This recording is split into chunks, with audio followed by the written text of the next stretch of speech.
All Might and Deku. Is there a better duo to take on a ranked lobby?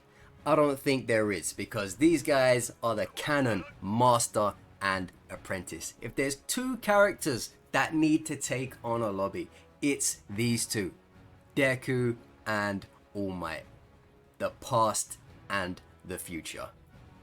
Love those two characters, love them to pieces. So even though it was not fun for our third to unfortunately crash out and leave us to 2 versus the lobby in a ranked game, it was very fitting that it was All Might and Deku that had to take on the task. So you're going to enjoy not only 1, but 2 versus the ranked lobby matches, because it happens again. This is the first one. This is the first one. Whatever was going on that day, I couldn't tell you, but it was fate that Deku and All Might had to work together. I think that Derby there must have recognized me. He knew who I was or something like that. I didn't recognize him, so when he started spinning around, I decided to leave it. You know, I could have, like, I hurt him pretty bad by that point. I could have went in there and tried to finish it, but I was like, I guess he gave me those hits because he wanted to like meme with me or something, and I felt bad about it. So instead of attacking him, I left him. You know, and if I see him later, it's his life on the line. You know, because I'm not there to play. No, you know, it's nice to meet you. You know, I don't really do that in ranked. Like, we either play or we don't play. So I gave him some space, because I got those shots on him because he gave them to me. I think because he was trying to, like, I don't know, emote or whatever. So I let him off. But yeah, anyway, so now as you can see, unfortunately, Snoxy was AFK at the beginning. He must have crashed. The game took a while to boot him out. Now it's just us, me and Frosty, Deku and All Might, taking on the lobby as a twosome, a terrible twosome, but both very nice people, of course. Deku and All Might, 2 of the nicest characters in the show. Well, All Might is a bit savage. I mean, that dude, it looked like he was willing to break Bakugo's back in one of those hero training sessions. You know, in season 1 or season 2, whatever it was. So he's a good guy, but he's also kind of a psycho at the same time. Anyways, while we're going through the slower parts of the game, aka the beginning, let me tell you guys a little funny bit of nonsense that happened at my workplace over the weekend. So in the early morning of I think it was a Sunday morning, I was doing my walk around the station. So again, for those who don't know, I work in a train station. I was doing my walk around the train station, and on my walk back towards the exits, there was this guy. He called up to me as I was near the top of the stairs, and he was sort of leaning over against the wall as if he was using it for support, you know, like he couldn't stand up straight.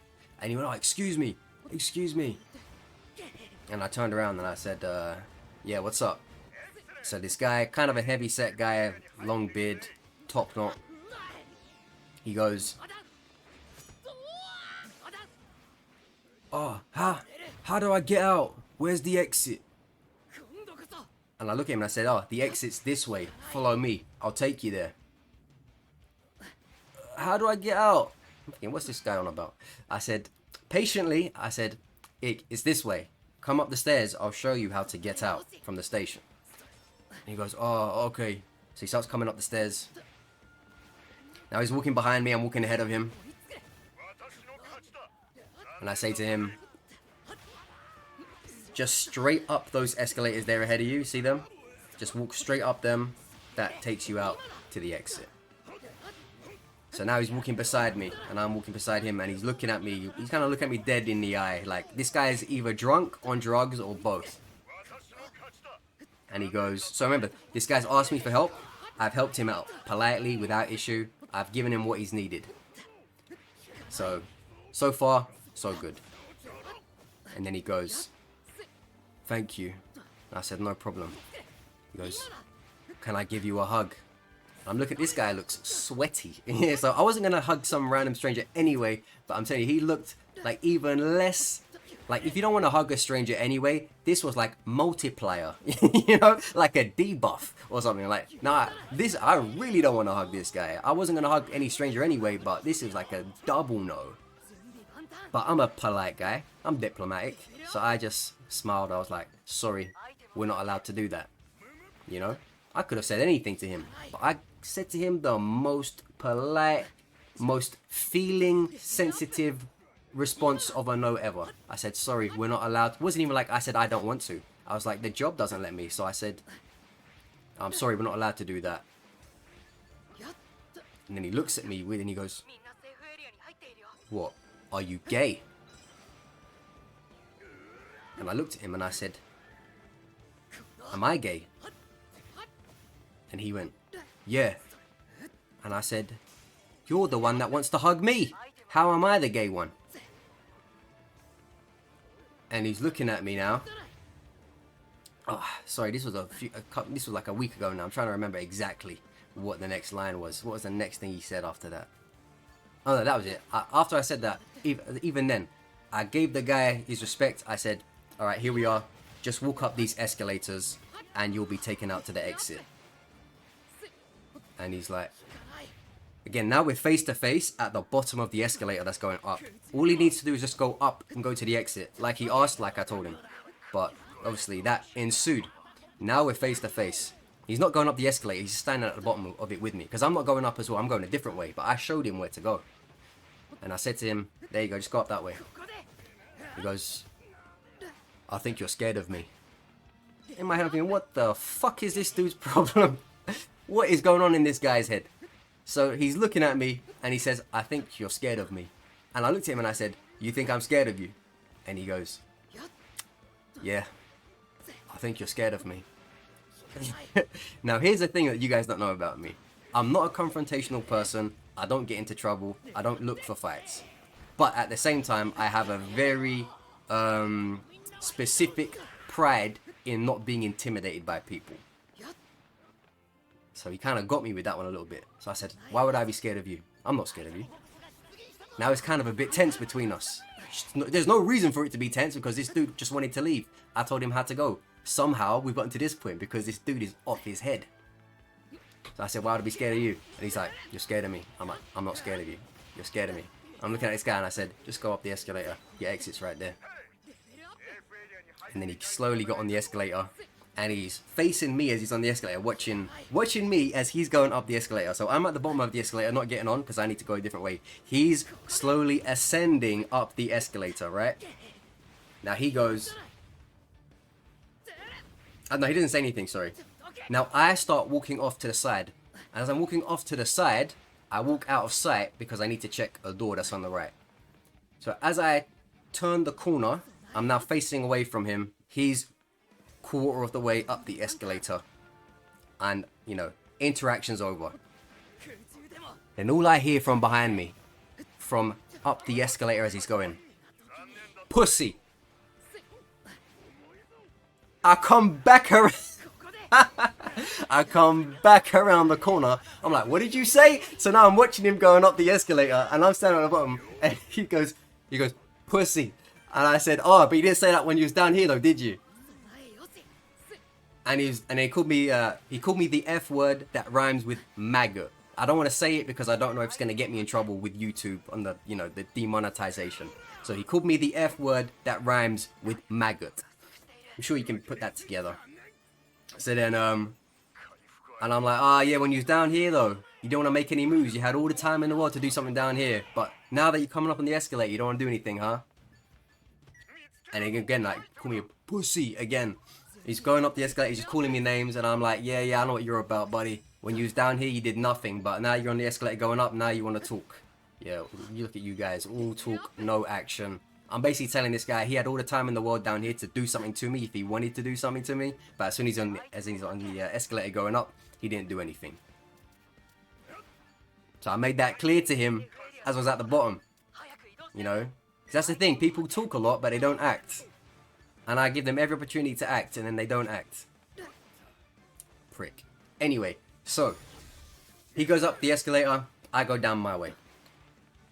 But say maybe a minute and a half, 2 minutes later, I'm coming up the exit through a different way now, because obviously that's my route because I'm checking around the whole station as part of my job. So now I come up to the exit that he was at like 2 minutes ago, and as I come around the corner near one of the exit gates is my colleague, And who's talking to my colleague on the other side of the gate? This guy who was just down there with me, calling me names and saying all this nonsense. So now we're back together again, me and this guy. He's on one side of like the exit gate, I'm on the other side, and I've come over to my friend. And as I've approached over, they're in mid-conversation, and I've shouted, I said, don't talk to this guy.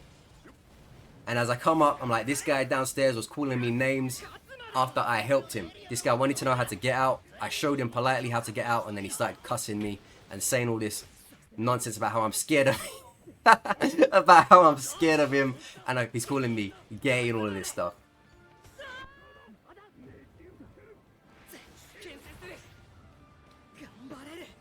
Guess what this guy says to me? So my colleague looks over to this guy who he's been probably talking to for about a minute or so, and he says like, why are you saying that? So my colleague said to him, why were you saying that? And now we're both looking at this guy. Guess what this guy says? He looks me dead in the eye from the other side of the gate. We're literally like less than a meter apart, because I made it very clear to get close to him because I wanted him to know, now I'm back right in front of you. You want to talk about, you know, what you was talking about? Time for you to make a move. Here it is. Guess what he says? I've never seen you before, bro. He said it so genuinely. For a split set, for 0.1 seconds, I almost had to think, am I talking to the right guy here? But obviously, I know exactly what he looked like because I just spoke to him like a minute and a half ago. So of course it's the right guy. I'm not blind. But even just the way he said it, it's like he almost truly believed it. And I said, are you being serious? We were just down there 2 minutes ago together, and now you're saying you don't know who I am. He's like, I've never met you before, bro. And I was like, you was down there calling me this and that, saying you're going to do this, saying you're going to do that. And now I'm here, and now you say you don't know me. Anyway, not much after that happened. He just, you know, he starts talking rubbish, starts pretending like he's never seen me before. Me and my colleague, we were laughing about it at the end of it after we'd like, you know, saw each other again later on. Because that was so stupid, such a stupid interaction, and this guy had no reason to be so weird the way he was being. There's no reason for it. There was no reason for it. And yet, and even when it comes back to it, now the guy is like, I've never seen you before. And it's funny because my colleague was saying, my good buddy, my good friend, when we were talking about it later on, he was like, yeah, I knew you were telling the truth. Because when you mentioned that he said you were scared of him, he was saying that to me when he was up here with me before you even turned up. And I'm like, what? He said he asked if you were scared of him too. And he said, yeah. He said to me, you're scared of me as well. And I was like, what is it with this guy? Why does he think people are scared of him? This absolute fool. I didn't intend for the story to go on this long. It took up the whole match. I honestly expected it to just be like 2 or 3 minutes. But it was such a stupid thing. I had to tell you guys in all of its entirety. But yeah, as you can see, I'm bowing to the All Might here because we had such a good game and we worked so hard to win that. Please don't let the story detract from how good the game was. It was a really well fought, hard game. You know, 2 of us versus the ranked lobby, and it was really a fun one. You know, I was proud of that win with Frosty, me and All Might pulling it out. So yeah, it's just crazy, really, and yeah, it was just such a stupid experience. Again, completely unnecessary. I wasn't rude to him. I didn't say anything bad to him. He asked me a question. I answered it correctly. Even showed him where to go. And then I was getting slandered for it and just listening to this nonsense from him afterward. So yeah, wound me up that day. But afterwards, super funny. These situations, when they're in the moment, they're annoying. But afterward, it's funny. But yeah, hopefully you guys enjoyed that. If you're wondering what happened in the end, I walked away because I had to go do other stuff. He eventually walked away because, you know, he had to go somewhere. After he was done talking to my colleague. So he pretended like he didn't know me once I came up. Hilarious. Anyway, next game. Alright, so game number 2. So we're dropping in again. And I'm thinking, alright, we'll be good this time. little, little did we know, me and Frosty, that it was going to happen in ranked, in the same session. Not just one time, but 2 times it was going to happen. Unfortunately, again, bless his soul, Snoxy crashed out from the game once again. And unfortunately, now there's no communication between me and Frosty, but if we could look at each other and go, fuck, we would have. You know, that was essentially, I think, what was going through my mind. I'm sure that's what was going through his mind. We were like, oh man, not this again. So then we had to look at that absolute foolishness from me there. But thankfully managed to recover it. And I knew they was going to go back to the box as well. I'm like, you're going to think you're safe. And look at that, I completely screw it up again. I'm like, oh my god, this is the worst start ever. Like, babies that have been dropped by the doctor at birth had a better start than I've just had on this fucking match. You know what I'm saying? That's how bad this start was. So here we are, trying to work around it. Blessing, I don't know what was going on with this Ida, but I was like, okay, if this is gonna be a freebie, then this is gonna be a freebie, and I'm gonna take it. Cause I know the other way around, these guys would kick me like it was a professional footballer doing kick-ups. You know? So I was like, alright. And it's an Ida as well, so less... What's the word? Less sympathy. I'm like, this guy needs to learn one way or another that we don't like his type around here. We don't like your kind around here. You know, he's Ida's is always crazy. Ida's always crazy. And then a far more well-earned takedown there. And then I seem to have gotten the attention of this Aizawa. And let me tell you right now, a good Aizawa is probably up there for maybe the worst guy that can chase you. Maybe not in terms of like sheer efficiency, but just of how it feels. It feels horrible to be hard scoped by an Aizawa. It is truly a disgusting feeling. But I tricked him, I got rid of him, I went ahead, and then I went back on myself, and as I went back on myself, it messed him up, because I think, you know, he was chasing me a certain way, but then all of a sudden I just double backed on him, and he didn't see it coming. You see when I went down, then I used the gamma to go right back up to where I just came from, I think that's what played with his head. Because then he kept on going forwards when I went backwards, and he didn't see it because of, you know, the camera angle, so I played him there and got away from him. But I didn't forget him, don't worry. We haven't forgot about the Aizawa and the transgressions which were placed upon us. We have not forgotten. We have not forgotten in this match. So, now me and All Might back to some semblance of normalcy. Now trying to take the game back within our grasp. So when you're running around as a 2, you gotta play it a little bit differently. You know, in those poor instances where you do happen to be 2 guys facing the rest of the lobby, you can't really just go gung-ho and get into every sort of fight around the map. It's amazing what people will miss if you just like corner yourself hard enough and don't move.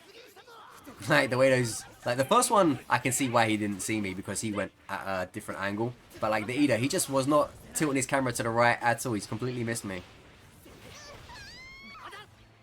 When you're playing as the 2, you need to third party more. You need to be a lot more conspicuous as well. And you really need to take any opportunity you can to just like get somebody out, because the less people in that game, the better. And because I was thinking about, you know, having a hit and run playstyle for this game, because again, I didn't want to really get into any 2v3s, want to just show up when and as is needed.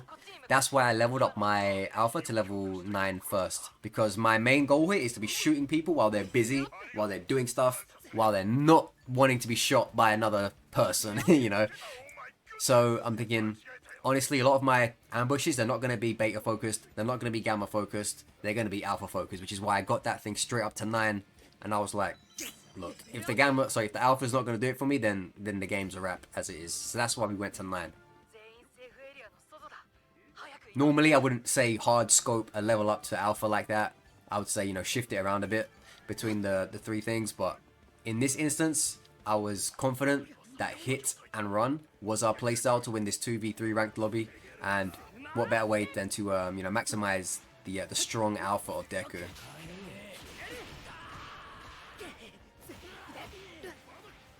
But yeah, that beta was a nice one. You know, even like about 2 seconds before I did that beta, I knew that beta was gonna come, and I just was excited for it. I was so excited. And when it landed, it was worth it. I don't think I got the down on it, but you can definitely tell it contributed.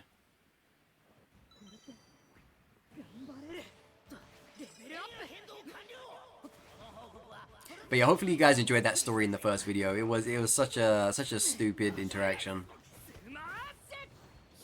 But like I said, they are entertaining when you think about it afterwards.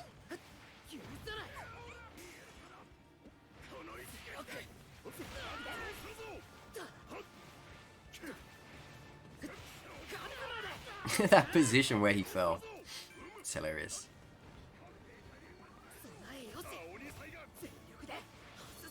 People coming back from the dead in this game. Or at least that looks like the All Might from earlier. I'm like, you wanna go down again? Well, let's go down again. You wanna go down, I'll take you down. I don't mind which direction you want, my friend. But just know that it's gonna be down for me either way. And then look who turns up. Bang! Gamma into beta, and not only gamma into beta, but gamma into direct beta. I'm like, nah, not this time. This time, I'm chasing.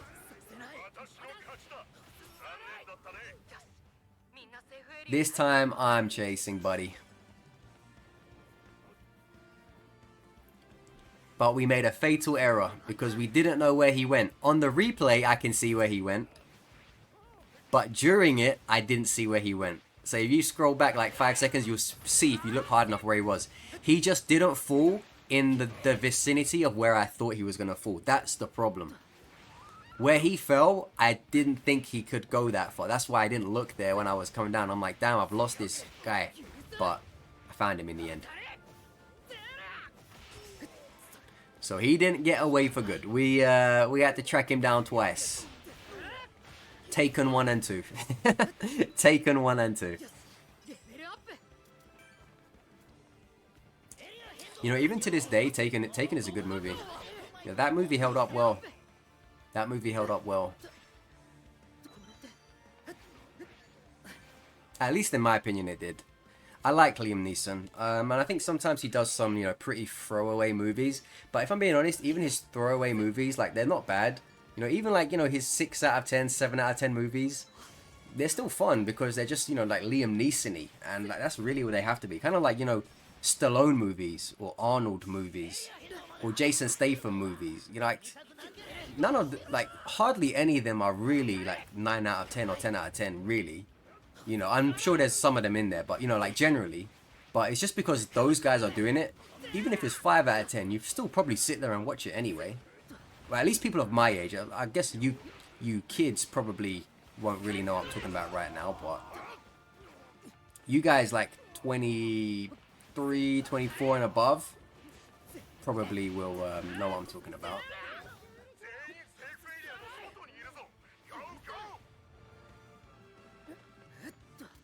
So can you see here right now, like the way we're handling aggression, the way we're handling pressure, the way we're handling interactions? I'm never really getting too deep into a situation. I'm never like fucking sticking my leg in it and ending up to my waist.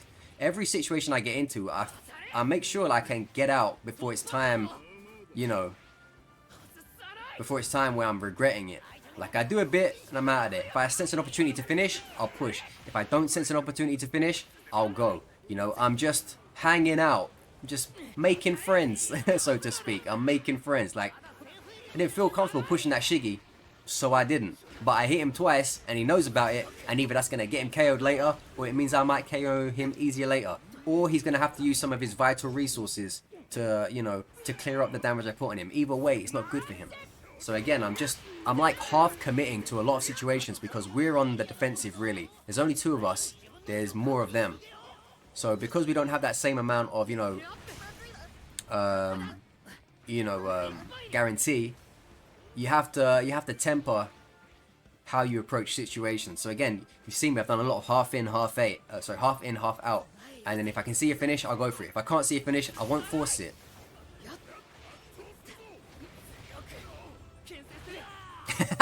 Sorry, I have to go back.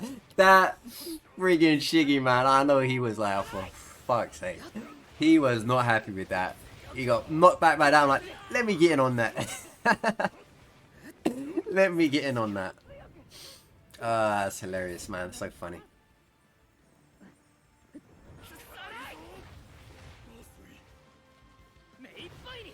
And again, whenever I feel like, look, my health ain't really that bad right now. My shields and my health aren't that bad. But I'm still out of there. I'm still getting pocket heals on the way. Because, again, I'm in the camp of having 2 people on my team, not 3 right now. And I don't know what everyone else's situation is. So I'm not going to be out there fighting at like half and half for my health and shields when I know I might need more because there might be more to deal with. So again, that's why I'm never fully committing to situations unless like in this. Like, I know this guy's fucked if I get him. So in that one, I stick my head in it. I go neck deep.